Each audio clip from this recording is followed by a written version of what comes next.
Udaipur DCC आदिवासी परिवार के तमाम कार्यकर्ता जिन्होंने इस कार्यक्रम को सफल बनाने के लिए दिन रात मेहनत की।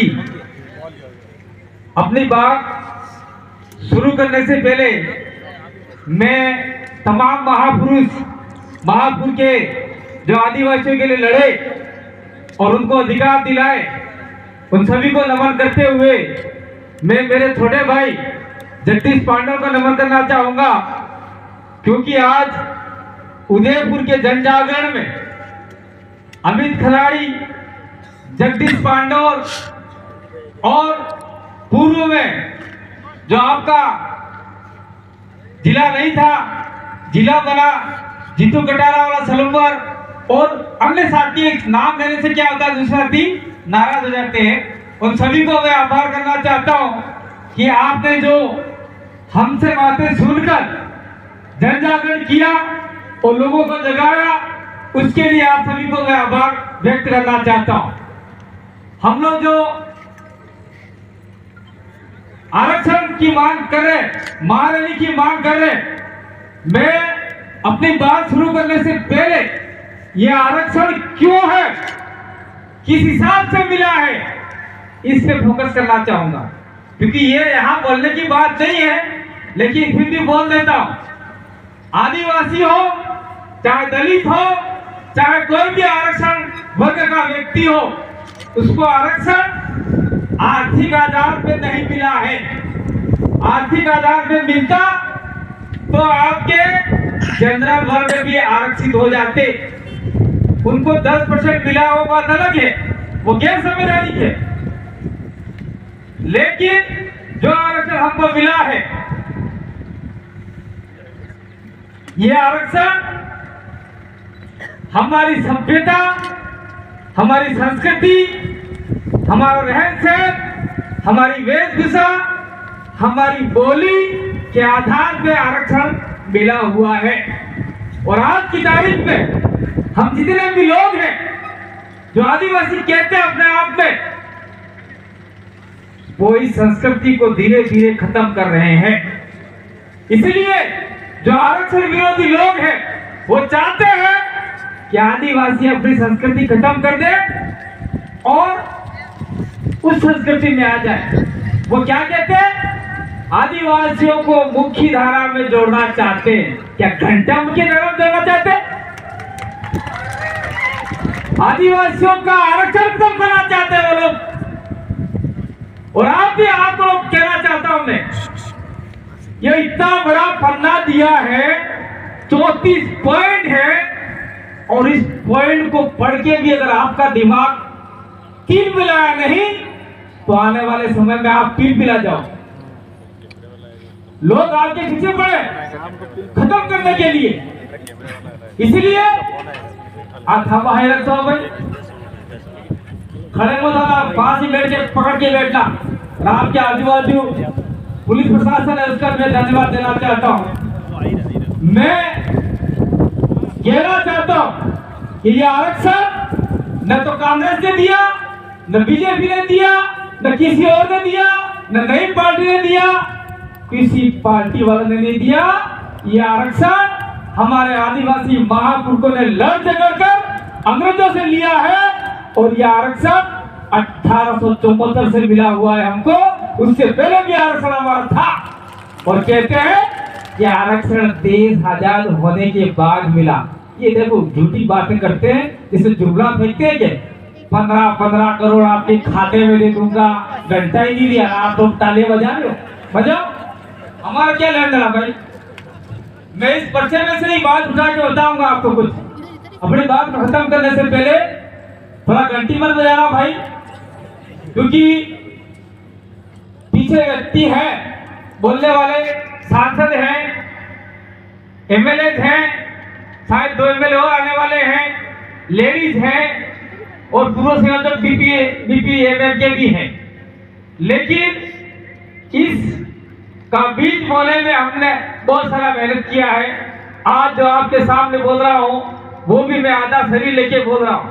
आप सब जानते हैं जगदीश के साथ में 7 साल हमारा एक्सीडेंट हुआ था, और मैं भी बना था 7 दिन के लिए।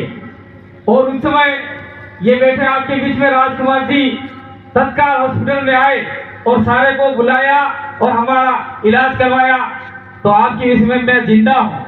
प्रकृति ने, कुदरत ने इसे जिंदा रखा। हो सकता है वो आपके हमारे मार्फत से कुछ काम करवाना चाहती है। अधूरे रह गए हैं वो वाले।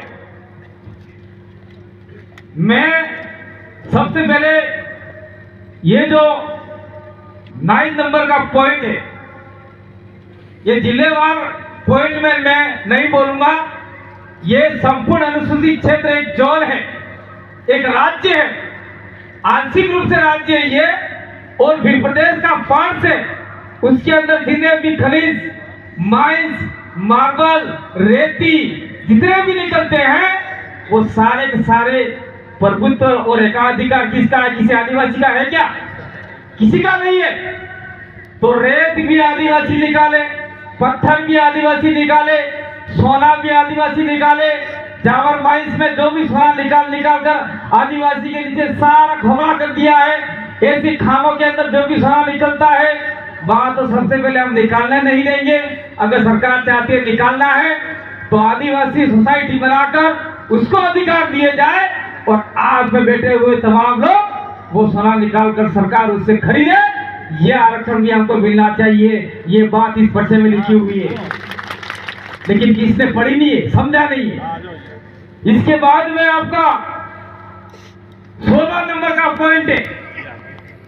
16 नंबर का पॉइंट ये है कि 6ठी अनुसूची में जिले को स्वायत्त परिषद, अपन बोलते हैं डीसीसी और ऑटोनॉमस, और हमने बना रखा है पहले से भील ऑटोनॉमस काउंसिल और पूर्वोत्तर राज्य में बोडो ऑटोनॉमस काउंसिल, ऐसे स्वायत्त परिषद है। तो हमने ऐसा कुछ आंशिक लागू अपने 5वीं अनुसूची में सीधे तरीके से हो जाते 6ठी वाले अनुसूची वाले, लेकिन संपूर्ण अधिकार हमको चाहिए। इसलिए आदिवासी इलाके में जितने भी जिले पड़ते हैं, उदयपुर जिला भील स्वायत्त परिषद, डूंगरपुर जिला भील स्वायत्त परिषद, बांसवाड़ा भील जिला स्वायत्त परिषद, सलोमपुर जिला स्वायत्त परिषद, प्रतापगढ़ हो, सिरोही हो, और आने वाले समय में जो भी जिले इसके अंदर जुड़े उसके अंदर सारा अधिकार मिले, ताकि उससे ये पता चले कि इस इलाके में कितने खनन निकल रहे हैं, कितना पैसा आ रहा है, कौन कहां खर्च कर रहा है। वो जिला स्वायत्त परिषद पंचायत से लेके एमपी तक के आने वाले बजट पर अपना शिकंजा कसे और सही तरीके से बजट खर्च हो, ये भी हम लोग इस पर्चे में लिखा हुआ है। इसलिए आदिवासी इलाके में भील स्वायत्त परिषद बनना चाहिए, तो हमको आरक्षण बहुत जल्दी मिल सकता है। ये बात इसमें लिखी हुई है। और आपको 25वां पॉइंट और है। 25वां पॉइंट ये है, जनगणना वाला है। 1871 में जनगणना का मेमोरेंडम बना था, 1881 में जनगणना स्टार्ट हुई, और उसमें हमको एनिमिस्ट, आपका ट्राइबल, ट्राइब, अबोरिजिनल, इंडिजिनस, ये सारे शब्दों से हमको नवाजा गया। तो हम चाहते हैं देश भर में आदिवासियों के लिए अलग धर्म कॉलम की स्थापना हो। पूर्व की बात ही, नया नहीं मान रहे हम लोग। और जो सांसद बार बार धर्म का अलग लगाते हैं, भरतनाट्यम का माकड़ा, तुम्हारा भरा हुआ आवेदन पत्र पढ़ो, उसके अंदर हिंदू धर्म के ऊपर आपने लागू नहीं होता, क्रॉस नहीं होता, क्यों मार रखा है? कौन सांसद को कह रहा हूं मैं आपको?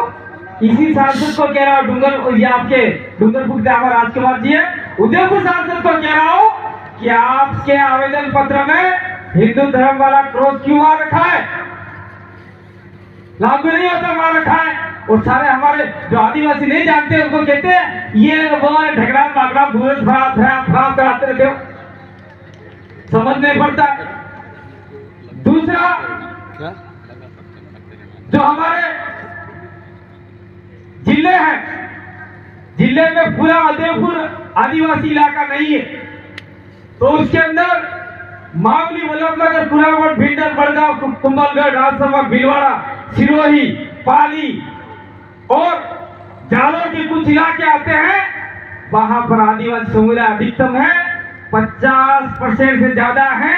वो सारी पंचायतें अनुसूचित क्षेत्र में जोड़नी चाहिए ताकि आदिवासी को अधिकतम अधिकार मिल सके। ये इस आरक्षण रैली के मार्फत से कहना चाहता हूं। और वो लोग, मैं किसी धर्म, जाति, संप्रदाय का विरोधी नहीं हूं, लेकिन मैं छाती ठोक कर कहता हूं कि आदिवासी मेरा धर्म है, प्रकृति मेरी पूजा है। आप क्या कहोगे? 4-5 दिन पहले कुछ झंडे लेके दौड़ते रहो, वही झंडे आपको आदिवासी की लिस्ट से बाहर निकाले। ध्यान रखना आप लोग। वीडियो रिकॉर्डिंग हो रहा है, यहाँ का नहीं होगा, यहाँ का होगा तो आप आदिवासी कहलाओगे। बाहर में जाओगे, दूसरे झंडे उठाओगे तो आप आदिवासी नहीं कहलाओगे। दूसरा, मैं यहाँ पे कुछ ऐसी लोग भी आए हुए हैं, उनको भी कहना चाहता हूं, आप दिन में जय भीम करते हो और रात में अगरबत्ती लगा के दूसरों की पूजा करते हो। वो भीम ऊपर से देख रहे हैं, आपके घर में से कोई तस्वीर वो देख रहा है। आने वाले समय में आपके बुरी संकट है, आने वाला संकट। दूसरा, इस आदिवासी आरक्षण महारैली से मैं कह के जाना चाहता हूं, आदिवासी दलित के ऊपर तो हो रहा है शोषण, अब तीसरा नंबर है ओबीसी का। ओबीसी को भी ये लोग धीरे धीरे खत्म कर रहे हैं और खत्म करने का षड्यंत्र चल रहा है। इसीलिए इस इलाके में हम लोग जो भी शोषित, वंचित, पीड़ित लोग हैं, उनको एक करना चाहते हैं। एक करके हम लोग कहीं कहीं हमारा अधिकार लेना चाहते हैं। जो सी बात आती है, धर्म की नहीं है, लेकिन मैं कहना चाहता हूं, इस उदयपुर की उदा खराड़ी भीड़ की धरती से कहना चाहता हूं, भाई मुस्लिम समुदाय को हमारे इलाके में कौन लाया? भील लाए क्या? भील तो महाराणा प्रताप के साथ में और मुस्लिम के साथ में मिलकर मुगलों से लड़ रहे थे और मुसलमानों को लाने वाले यहाँ के राजा रजवाड़े थे, कोई दूसरा नहीं लाए। इसलिए इस इलाके में जो भी मुस्लिम रहता है, कभी इसने आदिवासी का विरोध नहीं किया, कभी आरक्षण का विरोध नहीं किया। इसलिए आदिवासियों को भी मुस्लिमों की रक्षा कर दी होगी तो आने वाले समय में मुस्लिम आपके साथ में कंधे से कंधा मिला खड़ा हो सकता है। ये मंच है वो आरक्षण लेने का है, लेकिन हम लोग यहाँ से हजारों की संख्या में, लाखों की संख्या में एक होकर कलेक्टर भी जाएंगे तो कलेक्टर आरक्षण दे न दे, आपका ये पत्र लेगा, फाड़ डालेगा, आगे भेजे न भेजे कोई गारंटी नहीं। घंटी बंद हो जाएगा, 2 मिनट लेगा, कोई गारंटी नहीं। लेकिन छाती ठोक कर कहते हैं, 2016 से हमने भील प्रदेश विद्यार्थी मोर्चा बनाया और डूंगरपुर कॉलेज में परचम फहराया। उसके बाद में पूरे संभाग में भील प्रदेश विद्यार्थी मोर्चा का नाम हुआ, भील प्रदेश मुक्ति मोर्चा का नाम हुआ, भील प्रदेश युवा मोर्चा का नाम हुआ, भील प्रदेश महिला संगठन का नाम हुआ। सारे भील प्रदेश के नाम से हुए और धीरे धीरे 2018 आया। 18 में एससी के ऊपर तलवारें चली, आदिवासी के ऊपर तलवारें चली। वो तलवारें चलाने वाला वो एससी का व्यक्ति एससी के ऊपर नहीं था, आदिवासी व्यक्ति आदिवासी के ऊपर नहीं था। हाजपुर के अंदर हाथ कटे, लगा लोगों को कि हम लोग एक हो जाएंगे, लेकिन जब तक हमारा आदमी विधानसभा में जाकर हमारी आवाज बुलंद नहीं करेगा तो काम बनने वाला नहीं, वहां पर लड़ने वाला चाहिए। तो हमने कुछ सुरमे तैयार किए थे, उसमें से 2 आदमी दो सुर में सुरमा लड़ने वाला, दो लड़ने वाले राजकुमार रोड राम प्रसाद डेंडोर 2018 के अंदर विधानसभा में भेजे और इस इलाके के जितने भी मुद्दे थे वो मुद्दे उठाकर उछाल कर विधानसभा में रखे और तब तक हमको कुछ अधिकार मिले यहाँ। इसके बाद में हमने देखा कि हम राजस्थान में तो कर रहे, एमपी में तो कर रहे हैं, गुजरात में तो कर रहे हैं और अन्य इलाकों में कर रहे हैं, पूरे प्रदेश में कर रहे हैं, महाराष्ट्र 4 राज्य में तो कर रहे हैं, लेकिन दिल्ली में हमारी आवाज नहीं है। दिल्ली में आपके उदयपुर सांसद जैसे लोग जाते हैं तो आदिवासियों की सत्यानाश करते हैं, तो उसको दबाने वाला कौन व्यक्ति होना चाहिए, उससे बढ़कर व्यक्ति कौन होना चाहिए। तो हमने ये राजकुमार रोज दिल्ली भेजा और दिल्ली में आपने इनके छोटे छोटे वीडियो जो भी संसद में बोलते हैं वो सुना होगा, रोंगटे खड़े हो जाते हैं। आदिवासियों के बारे में बोलने वाला पहला व्यक्ति गया है, तो हो सकता है कि आने वाले 47 सांसद बनने हैं, उसमें से हमारे 20 सांसद चले जाए तो आपका बिल प्रदेश यूं चुटकी बजा के बन जाएगा, चुटकी बजा। और यहाँ पर 17, 18, 20 हमने गिने 22, 23, 25 एमएलए बनते हैं, 17 तो रिजर्व है, लेकिन कुछ इलाके ऐसे हैं जहां बिलों के वोट के अलावा कोई भी पार्टी जीत नहीं सकती। हो सकता है हम लोग सदन लड़े या कैसे भी लड़े और राजस्थान में गए तो हम वहां रेगुलेशन पास करवाएंगे कि हम तुमको तब तक ही समर्थन देंगे जब तक आप बिल प्रदेश के लिए लिखकर केंद्र को नहीं देते, नहीं तो तुम्हारी सरकार नहीं बनने देंगे। और हम जीत के गए 17, 18 एमएलए गए, निश्चित रूप से जो भी मुख्यमंत्री बनेगा उससे लिखवाएंगे कि हम बिल प्रदेश की मांग करते हैं। इसी प्रकार से हम महाराष्ट्र में लिखवाएंगे, इसी प्रकार से हम लोग गुजरात में लिखवाएंगे और मध्य प्रदेश में लिखवाएंगे। तो आने वाले समय में आपका बिल प्रदेश सुनहरा आज के पूर्व का बिल प्रदेश बनकर उभरेगा। तब आपके इलाके में एसपी भी आपके इलाके का होगा, आपकी बात मानेगा, कलेक्टर भी आपके इलाके का होगा, मुख्यमंत्री भी आपके इलाके का होगा, सारे डिपार्टमेंट में आपका कब्जा हो सकता है। हम किसी जाति धर्म के दुश्मन नहीं है। बिल प्रदेश के अंदर हिंदू भी रहेगा, मुसलमान भी रहेगा, सिख भी रहेगा, ईसाई भी रहेगा, बुद्धिस्ट भी रहेगा, लेकिन वह आदिवासी को दबाने वाला नहीं रहेगा, आदिवासी के साथ में मिलकर काम करने वाला व्यक्ति रहेगा। ये बात इस मंच से मैं कह के जाना चाहता हूँ। तो क्या आप लोग सभी बिल प्रदेश बनाने के लिए तैयार हो नहीं हो? हाथ खड़े करो, एक भाई उधर घुमाओ, सारे तैयार है और हाथ खड़े रखना। क्या जो आरक्षण के जो मुद्दे लिख रखे हैं सारे जब तक सरकार लागू नहीं करती तो आप हर पंचायत पे छोटी मीटिंग लेकर लोगों को तैयार करोगे नहीं करोगे?